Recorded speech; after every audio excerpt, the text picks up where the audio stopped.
waxaanu jeclaan lahayn jale madaxweyne bal inaad faallo gaaban naga siisid arrintaas iyadaa ururku siduu u dhaqmi doono iyo heshiiskiisa. ururka igaad ma aha wax shalay un badcamay siaad ogtihiin dhowr sannadoodba waa lala meermeerayey. kolkii aan arrinta soo dhex gallay waxaanu nidhi bal arrintan waa kan dhibaatooyin badan la sheegayo, biyo la'aan, daaq la'aan, xanuun biray, bal adiduba isku daydaan annagu hadda itaalkaygu aanu iska weynin oo kolka waxaanu nidhi xen looma xoola yaray waa inaad arrintaa fulisaan.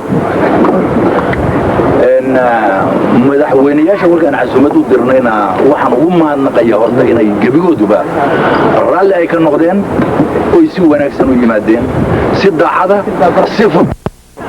si farcoon oo hadalkaana meel la dhigay.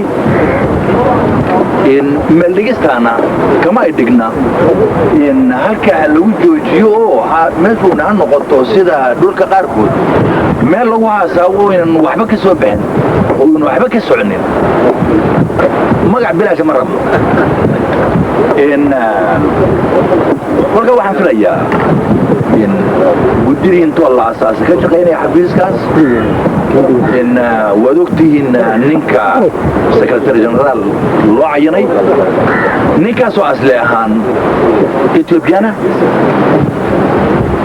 anigase ma qabo inuu ethiobian ahaan ku shaqayn doono. waxaan qabaa inuu nin fonctioneer ah oo igaadkaa shuqulkiisu uu yahay ahaada in ka duwa wixii asluub laga doonay oo dhan. wixii gargaaran siinayna annagu diyaar baan u nahay. madaxweynayaasha mantaqadana waxa la doonayaa inay meelay joogaanba hamiyad weyn saaraan. hamiyad bay leedahay inuu saxiixu bilaash noqdo lama rabo. kolka hal la fuliyaan leeyahay igaad danta dalka dadka weeyaan iyadoonan la eegin madaxweynuhu laga eegin oo loo eegaa hoosta cusbi ahaan shicib ahaan maxaa dhibaatadiisu ay tahay biyaha ama cudurka.